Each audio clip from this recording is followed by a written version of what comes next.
Hello everyone, welcome again to our YouTube channel NK maths.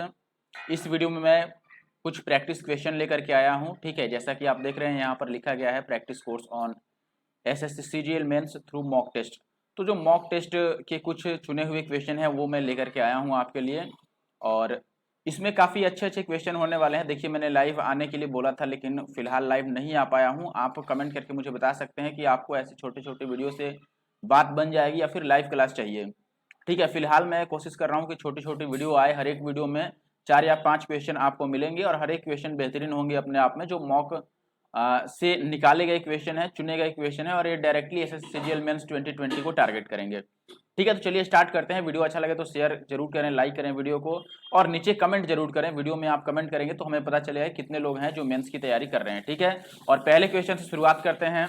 और यदि आप हमारे चैनल पर नए हैं तो जरूर से channel NK maths Nandu Kumar को सब्सक्राइब कर लें। इसकी यदि आप पीडीएफ चाहते हैं तो पीडीएफ के लिए आपको टेलीग्राम ग्रुप ज्वाइन करना पड़ेगा। वहां पर आपको पीडीएफ ऑलरेडी अवेलेबल है, आप डाउनलोड कर सकते हैं वहां पर और प्रैक्टिस कर सकते हैं। ठीक है, चलिए शुरू करते हैं पहले क्वेश्चन से। यहाँ पर मैंने पहले ही क्वेश्चन नंबर 2 ले लिया है, क्योंकि क्वेश्चन नंबर 1 मुझे उतना अच्छा नहीं लगा मॉक के लिए या फिर मेंस के लिए, इसलिए मैंने 2 से शुरुआत कर लिया।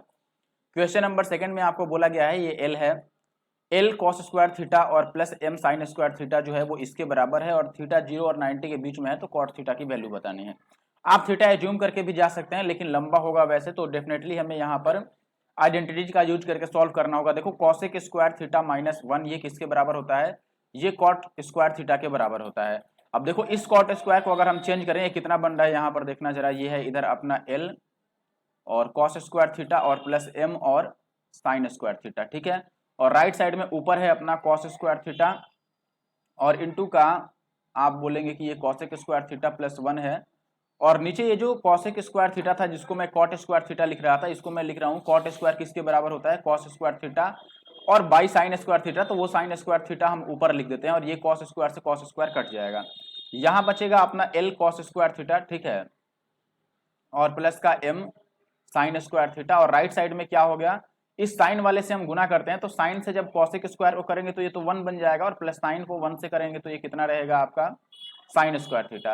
अब ये देखो, ये एल कॉस स्क्वायर थीटा और plus M sine square theta.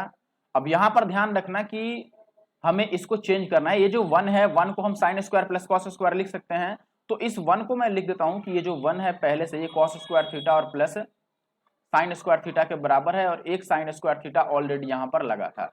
अब देखो, यहां से हम कॉस वाले को एक साइड कर लेते हैं और साइन वाले को एक साइड भेजेंगे, तो इस कॉस को मैं इधर लेकर आ रहा हूं, तो इधर पहले से एक कॉस स्क्वायर है, तो यदि मैं कॉस स्क्वायर को कॉमन ले लूं तो ध्यान रखिएगा, मैं स्टेप छोड़ रहा हूं, ये बचेगा कॉस स्क्वायर और एल माइनस 1। राइट साइड में देखो, ये 2 साइन स्क्वायर है और ये एक साइन स्क्वायर जाके माइनस में होगा, तो राइट साइड में यदि मैं साइन स्क्वायर थीटा को कॉमन ले लूं तो ये बच जाएगा अपने पास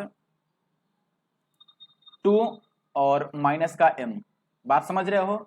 तो यहां से हमें क्या बताना था? कॉट थीटा बताना था, तो कॉट के लिए हमें साइन को इधर लाना होगा कॉस के नीचे, तो अगर मैं साइन को इधर लाऊं तो कॉस बाई साइन कितना हो जाएगा अपना? कॉट स्क्वायर थीटा, और राइट साइड में ये जाएगा उधर, तो कितना हो जाएगा? 2 minus M by L minus 1, या माइनस कॉमन ले लें तो ये भी बन सकता है कि m माइनस 2 और 1 माइनस एल, और ये स्क्वायर हटाते ही इधर रूट चढ़ेगा, यानी कि पहला वाला अपना आंसर सही है। बात समझ रहे हो? m minus 2 upon 1 minus L, इसका स्क्वायर रूट आंसर आएगा। ये पहला वाला है। आगे बढ़ते हैं अगले क्वेश्चन पर। अगले क्वेश्चन में आपको बोला गया है कि एक निश्चित राशि पर तीसरे और चौथे वर्ष के लिए चक्रवृद्धि ब्याज क्रमशः 2880 रुपए और 3465 रुपए है, 65 नहीं 56 है, तो 8 वर्ष के लिए उसी दर पर और उसी राशि पर साधारण ब्याज ज्ञात कीजिए। देखिए, सबसे पहले तो हमें यहाँ पर क्या नहीं पता है? मूलधन नहीं पता है, जिसको आप प्रिंसिपल बोलते हैं, और रेट ऑफ इंटरेस्ट नहीं मालूम है। तो अगर आप इनको निकालने की कोशिश करेंगे तो टाइम ज्यादा लग जाएगा, तो बेहतर होगा कि आप रेशियो से कर लें। रेशियो से कैसे? देखो, 1 साल का गैप है ना, ये तीसरे साल का है और ये चौथे साल का है, यानी कि 1 साल का गैप है, तो हम ये बोल सकते हैं कि 1 साल में, अब ये तीसरे और चौथे का मैं यहाँ पर लिख रहा हूँ। देखो, थर्ड ईयर से फोर्थ ईयर में क्या हो रहा है? थर्ड ईयर में ये कितनी थी? 2880, और फोर्थ ईयर में ये कितना हो रहा है? 3456। डिवाइड करो, रेशियो निकालना है हमें, तो ये किससे कट जाएगा? 8 से काट लें, 12 से कटेगा क्या? 8 8 16 और 2 18, 4 3 7 5 12 और 6 18, 12 से कट जाएगा। 12 से काटो इसको तो ये 12 दूना 24 हो जाएगा, और कितना बचेगा? 4 8 12 चौके 48। इसको काटते हैं 12 से, तो ये 12 दूना 24, 10 और 5, तो 12 अट्ठे 96, और फिर से 12 अट्ठे 96। अभी ये वापिस 12 से कट जाएगा क्या? 8 8 16 2 18 वापिस से कटेगा, ये 12 दूना 24 और फिर कितना बन जाएगा 12 चौके 48 और ये 12 दूना 24 20 बार में अभी भी ये कट रहा है। देखो 5 चौके 20 और 6 चौके 24 यानी कि 5 से 6 हो रहा है ये एक साल के गैप पर। बात समझ रहे हो, एक साल के गैप पर 5 से 6 हो रहा है। अब यहीं से आप चाहो रेट ऑफ इंटरेस्ट निकालना तो आप 1/5 20% कह सकते हो, लेकिन हमें वहां पर जाना नहीं है। हमें यह बताना है कि 8 साल के लिए साधारण ब्याज क्या होगा। तो देखो अगर हम पहले वर्ष का निकाल लें कि सीआई कितना होगा, फर्स्ट ईयर के लिए सीआई और एसआई बराबर होता है, तो मैं पहले वर्ष के लिए यदि सीआई निकाल लूं तो वही एसआई भी बन जाएगा और एक साल में एसआई निकल जाए तो 8 साल का 8 से गुना कर लेंगे, सीधी सी बात है, क्योंकि एसआई हर एक साल में समान रहता है। तो मैं यहां पर यह कह रहा हूं कि हमें फर्स्ट से थर्ड का निकाल लें अगर, कि फर्स्ट ईयर से थर्ड ईयर में क्या होगा। तो देखो फर्स्ट से थर्ड तक 2 साल का गैप है ना, तो ये एक साल के गैप पे 5 से 6 बन रहा है, तो 2 साल के गैप पे 5 का स्क्वायर यानी 25 से कितना बन जाएगा 6 का स्क्वायर 36। ये बात समझ रहे हो, आपने सीआई में कभी ना कभी ये रेशियो पढ़ा होगा कि एक साल के गैप पर यदि 5 से 6 है तो 2 साल के गैप पर ये 25 से 36 होगा। 3 साल का गैप रहता तो हम क्यूब कर लेते। अब 25 का मतलब ये फर्स्ट ईयर का है और ये है थर्ड ईयर का, बात समझ रहे हो। अब थर्ड ईयर का हमें तो मालूम है कि यहां पर थर्ड ईयर का दिया था 2880, तो मैं इसे लिख लेता हूं कि जो 36 है ये 2880 के बराबर है। और हमें किसका मान निकालना है, हमें 25 का मान निकालना है, लेकिन 25 एक साल के लिए है, बात समझ रहे हो। 25 एक साल के लिए है, हमें 8 साल की बतानी है, तो 25 अठे 200 का मान बताना है हमें सीधी भाषा में कि 200 का मान कितना होगा। देखो 36 का मान दिया है और 200 का मान बताना है। इजीली कैलकुलेट कर सकते हैं, एक बार 9 से इसको काट लें। 9 से अगर काटते हो तो ये 9 चौके 36 और 9 से इसको काटोगे तो ये 9 तिया 27 और 9 दूना 18। तो 4 को 200 कैसे बना सकते हैं, आप बोलोगे कि 50 से गुना कर लें तो 200 बन जाएगा, इसको भी 50 से गुना कर लो, 32 पचे 160 होता है और ये 2 जीरो तो आएगा ही और यहाँ का 1 जीरो यहाँ पर आ जाएगा, तो ये कितना होगा 1 जीरो नहीं, ये तो एक्स्ट्रा बन गया ना, ये नहीं आएगा, 16,000 होगा। 32 पचे 160 और ये 2 जीरो का 2 जीरो, क्योंकि 50 से गुना करके 200 बन गया था ना, तो 16,000 अपना आंसर होगा। ठीक है, आगे बढ़ते हैं। अगर वीडियो अच्छी लग रही है जरूर से कमेंट करके बताएं मुझे। देखिए यहाँ पर बोला गया है आपको कि साइन स्क्वायर थीटा जो है वो कॉस क्यूब थीटा के बराबर है, तो हमें cot to the power 6 theta और माइनस का कॉट स्क्वायर थीटा बताना है। सबसे पहले यदि आप वैल्यू पुटिंग आजमाते हैं तो डेफिनेटली ये बराबर नहीं होने वाला है, क्योंकि ये स्क्वायर के फॉर्मेट में है, ये क्यूब के फॉर्मेट में है। ठीक है, तो हम क्या करते हैं यहाँ पर आइडेंटिटी यूज करेंगे। देखो पहले तो इन दोनों को हमें अलग अलग करना पड़ेगा तभी बात बनेगा। अब इसको मैं क्या कर रहा हूं ना कि ये साइन स्क्वायर है, अगर मैं इसको साइन क्यूब बनाना चाहूं तो मुझे दोनों साइड साइन से गुना करना होगा। देखो मैं दोनों साइड साइन से गुना कर दूं तो ये कितना बन जाएगा साइन क्यूब थीटा, और राइट साइड में बचेगा आपका कॉस क्यूब थीटा, तो ऑलरेडी था, और साथ में एक साइन थीटा आएगा, यही आएगा। अब कॉस क्यूब को हम इधर लेकर जाएं तो ये तो tan बनेगा, इसको इधर लेकर के जाते हैं और इसको इधर। ठीक है, साइन क्यूब इधर जाएगा तो cos cube by sine cube कितना हो जाएगा, ये कॉट क्यूब थीटा हो जाएगा, और ये 1 बाई साइन हो जाएगा कॉसेक थीटा। क्लियर है। अब यहां से हमें cot to the power 6 theta की वैल्यू निकालनी है, तो इसको मैं एक बार और स्क्वायर कर रहा हूं, तो ये कॉट क्यूब से cot to the power 6 theta बनेगा और ये कितना बन जाएगा कोसेक स्क्वायर थीटा। अब यहां पे ये वैल्यू यदि मैं रख दूं कॉट 6 थीटा के जगह पर मैं रख दूंगा किसको, कोसेक स्क्वायर थीटा को, और माइनस का ये कॉट स्क्वायर थीटा ऑलरेडी था। अब आपको भी ये आइडेंटिटी पता है कि cosec square minus cot square कितना होता है, 1 होता है, ये आपको पता होना चाहिए। जैसे sine square theta plus cos square theta 1 होता है, ऐसे ही कोसेक स्क्वायर थीटा और माइनस का कॉट स्क्वायर थीटा भी 1 होता है, और same to same sec square theta और माइनस का tan स्क्वायर थीटा भी क्या होता है 1 होता है। तो इस आइडेंटिटी से मैंने इसको 1 लिख दिया और पहला आंसर सही। देखिए नेक्स्ट क्वेश्चन में आपको क्या बोला गया है कि ए और बी एक साथ मिलकर किसी काम को 35 दिन में पूरा कर सकती हैं। ए अकेली काम को करती है और उस काम के 4/7 भाग को पूरा कर शेष काम बी के लिए छोड़कर चली जाती है, और इस प्रकार काम को पूरा होने में 114 दिन लग जाते हैं। ए जो दोनों में अधिक दक्ष है, अधिक दक्ष का मतलब इसकी एफिशिएंसी ज्यादा है, अकेले यदि यह पूरा काम करे तो कितने दिन में काम खत्म करेगी। ठीक है, अब देखिए सबसे पहले इसको यदि हम बेसिक से कहें तो डेफिनेटली टाइम ज्यादा लगेगा, तो हम ऑप्शन यूज कर लेंगे, बेहतर होगा। ऑप्शन कैसे यूज कर सकते हैं, देखो ए और बी का हमें ज्ञात है कि ए और बी कितने दिन में काम कर सकते हैं 35 दिन में। अब हमें ऑप्शन उसी को उठाना है जिसमें 35 के कोई फैक्टर्स हो। 35 के फैक्टर होने से फायदा ये होगा कि एलसीएम इजीली निकल जाएगा और हम टोटल वर्क इजीली कैलकुलेट कर पाएंगे। ठीक है, तो देखो 35 में 7 और 5 आ रहा है, तो इजी होगा कि जिसमें 7 आए उसको हम चेक करें, और अगर 7 पर नई बात बने फिर 5 वाले को चेक करें। तो आप देखें कि 48 में तो ना 7 आ रहा है ना 5 आ रहा है, इसको चेक करेंगे नहीं, इन तीनों को हम चेक करेंगे।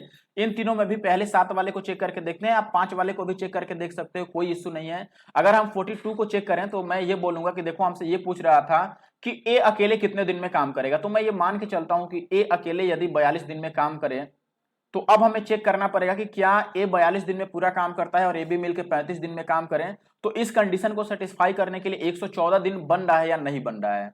आप बताओ, अगर ए बी 35 दिन में काम करते हैं पूरा और ए 42 दिन में काम करता है तो एफिशिएंसी का रेशियो क्या आएगा।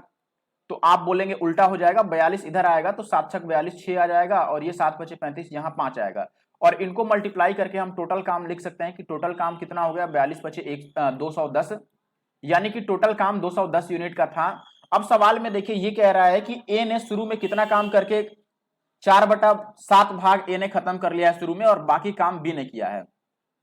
आप बताओ ए 4/7 भाग करेगा यानी कि कितना करेगा, 210 का 4/7 निकाल लो। हम ए के लिए निकाल रहे हैं कि ए ने कितना काम किया होगा। 7 से काटोगे 7 तियां 21 और 4 तियां 12, यानी कि ए ने 120 यूनिट का काम किया है। ए कितना काम किया है, 120 यूनिट का। ठीक है, अब बताओ 210 में से 120 यूनिट ए ने काम किया तो जो बचा काम होगा वो बी ने काम किया होगा।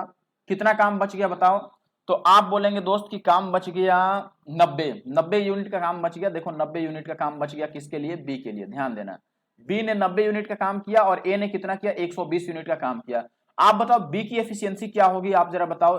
ए बी की एफिशिएंसी है 6, ए की एफिशिएंसी है 5, यानी कि बी की एफिशिएंसी कितनी होगी, 6 में से 5 हटा दो तो बी की एफिशिएंसी 1 होगी, यानी कि बी एक दिन में 1 इकाई का काम करेगा और बी ने 90 इकाई का काम किया है। अगर एक दिन में 1 यूनिट वर्क करता है तो 90 यूनिट काम करने में ये 90 डेज लेगा, यानी कि आप बात समझो बी ने कितना दिन लगा दिया, 90 डेज। ए की बात करें तो ए ने 5 की एफिशिएंसी से 120 काम करे हैं तो ये कितना काम एक दिन में कितना काम करा होगा, सॉरी कितना दिन लगाया होगा। एक दिन में ये 5 काम कर रहा है तो 120 काम करने में 120 को 5 से डिवाइड करो, 24 दिन लगाया होगा। तो 24 दिन ए लगाया है, बात समझना। बी ने 90 दिन लगा दिए, ए ने 24 दिन, और दोनों मिलके हमारा 114 दिन बन जा रहा है, यानी कि यही सही है, 42 ही सही है। अगर इस पर बात नहीं बनता तो हम 40 या 45 को चेक करते। और ये विश्वास करो कि इस क्वेश्चन को बेसिक से करने से अच्छा है कि हम ऐसे कर पाएंगे। मान लो अभी ऑप्शन में ये 3-4 फैक्टर वाले मिल गए, अगर एक ही फैक्टर वाला मिल जाता तो उसी को हम डायरेक्ट चेक करते। चलिए आगे बढ़ते हैं, एक सवाल और करते हैं आज क्वेश्चन में। देखिए यहाँ पर ये कह रहा है कि A can do a piece of work in 24 days, यानी कि ए 24 दिन में काम को खत्म कर देता है। बी का क्या रोल है, बी 52 दिन में काम कर, तो क्या था, ए किसी काम को 24 दिन में करता है, बी 52 दिन में अकेले और सी 64 दिन में अकेले काम कर सकते हैं। अब ये कह रहा है कि सभी ने मिलकर काम शुरू किया और ए काम छोड़ देता है 6 दिन बाद, और 6 दिन पहले काम छोड़ देता है कौन, एंड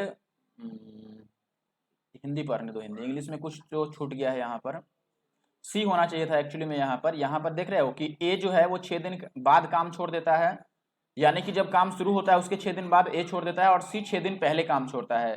काम खत्म होने से 6 दिन पहले ए छोड़ता है सी, यही यहाँ पर मिसिंग है, यहाँ पर सी होना चाहिए था। ठीक है, तो पूरा काम कितने दिन में खत्म होगा या कितना दिन चला ये हमें बताना है। देखिए यहाँ पर मेन दिक्कत क्या है कि ए 24 दिन में करेगा, बी 52 दिन में और सी 64 दिन में। तो इनका एलसीएम मेन दिक्कत है कि अगर एलसीएम लेने चलें तो ये लंबा पड़ सकता है।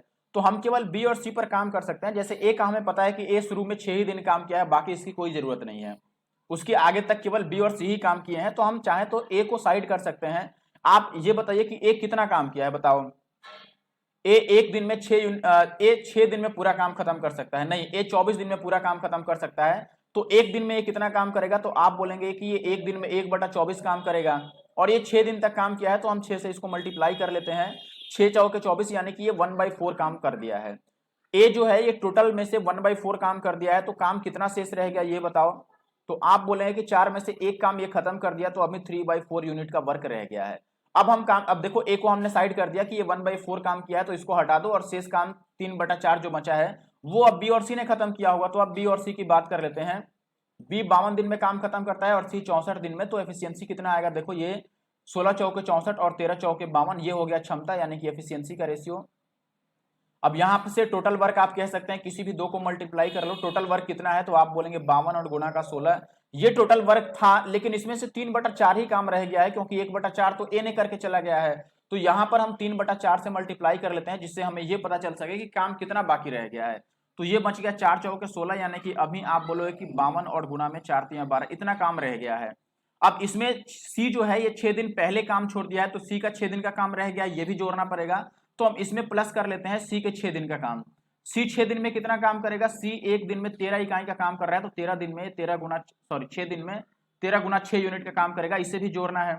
अब इनको मल्टीप्लाई करके जोड़ने से अच्छा है कि हम कुछ कॉमन ले लें, जैसे 13 और 6 कॉमन हो सकता है, तो मैं 13 गुना 6 78 ही कॉमन ले लेता हूं। तो देखो 52 में से 13 निकालो तो 4 बचेगा, यहाँ पर तो 4 बचेगा और यहाँ पर से 6 निकाल लो, 12 में से 6 तो यहाँ 2 बचेगा, यानी कि 4 दूना 8 यहाँ पे रह गया और 13 गुना 6 तो निकाल लिया तो 1 यहाँ पे रह गया, यानी कि 78 गुना में 9 यूनिट का काम करना है। और ये किससे कराना है? बी और सी दोनों कर किए होंगे ये काम, ठीक है।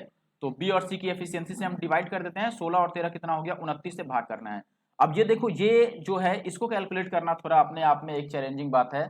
तो हम क्या करते हैं कि ऑप्शन जो है वो दूर दूर दिख रहा है, तो ऑप्शन दूर दूर दिखने के कारण हम यहाँ पर एक काम कर सकते हैं। देखो क्या काम करने वाले हैं, यहाँ पर बेहतर होगा कि हम कुछ अप्रोक्सीमेशन अपना लें। इसको यदि मैं 30 मान लेता हूं, देखो इसको मैं 30 मान लेता हूं, ये 30 के काफी करीब है, तो आप बोले कि ये 3 से कट जाएगा, 3 तिया 9 और 78 तिया कितना होगा? 8 तिया 24 और 7 तिया 21 और 2 23 और ये 0 से डिवाइड करेंगे तो यहाँ पर पॉइंट आ जाएगा, ये लगभग 23.4 आ रहा है। तो इसके आसपास का आंसर होगा डी सही है, 24 के आसपास आ रहा है।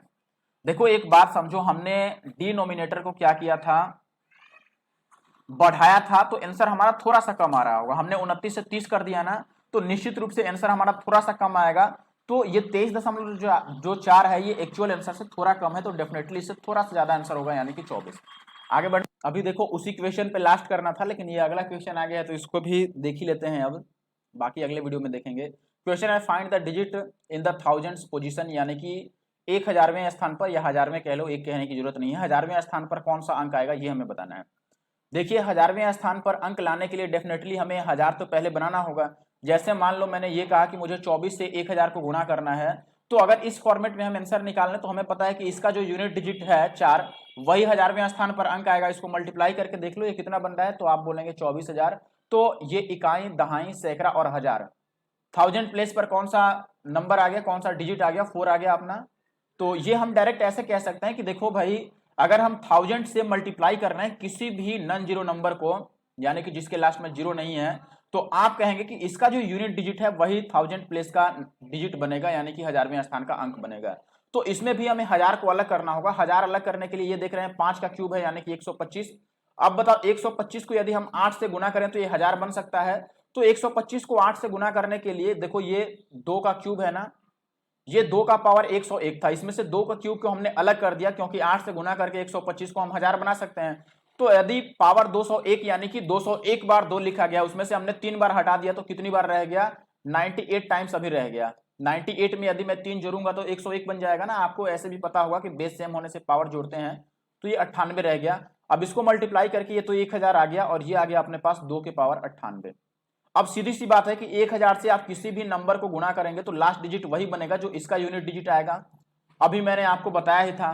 तो 2 के पावर 98 का यूनिट डिजिट निकाल लो। कैसे करते हैं? जो पावर है इसको 4 से डिवाइड करेंगे और जो भी रिमाइंडर बचेगा शेषफल, उसको हम इसके पावर लगा देंगे। 98 को अगर 4 से भाग करेंगे तो देखो 96 तक कट जाएगा और रिमाइंडर कितना बचेगा अपने पास? 2 बच जाएगा। तो ये आ गया 2 के पावर 2, 2 के पावर 2 4 होता है, तो डेफिनेटली 4 अपना यूनिट डिजिट बनेगा, 1000वें स्थान का अंक बनेगा। सॉरी, ये आंसर है। देखो ये जो येलो किया गया है, आप ये मत समझना कि ये सब में सही है, कहीं कहीं ये गलत भी है। तो सी इसका सही आंसर है। बात समझ रहे हो? देखो अगर आप नहीं समझ पाए तो आप ऐसे बोलेंगे कि ये जो हमने 1000 लिखा था, ये तो 1000 रहेगा ही रहेगा, और इस पूरे का यूनिट डिजिट हमारा 4 आ रहा है, तो यदि मैं मल्टीप्लाई करूं तो 4000 आएगा। तो ये देखो इकाई, दहाई, सैकड़ा, हजार, 1000वें स्थान का अंक क्या आ जाएगा? 4, और बाकी इधर जो आता रहेगा अपना आता रहेगा। तो 4 अपना सही आंसर है। इस वीडियो में इतना ही। वीडियो कैसा लगा जरूर से कमेंट करके मुझे बताना, और वीडियो अगर आपको अच्छा लगा हो तो लाइक जरूर कर देना। Thank you.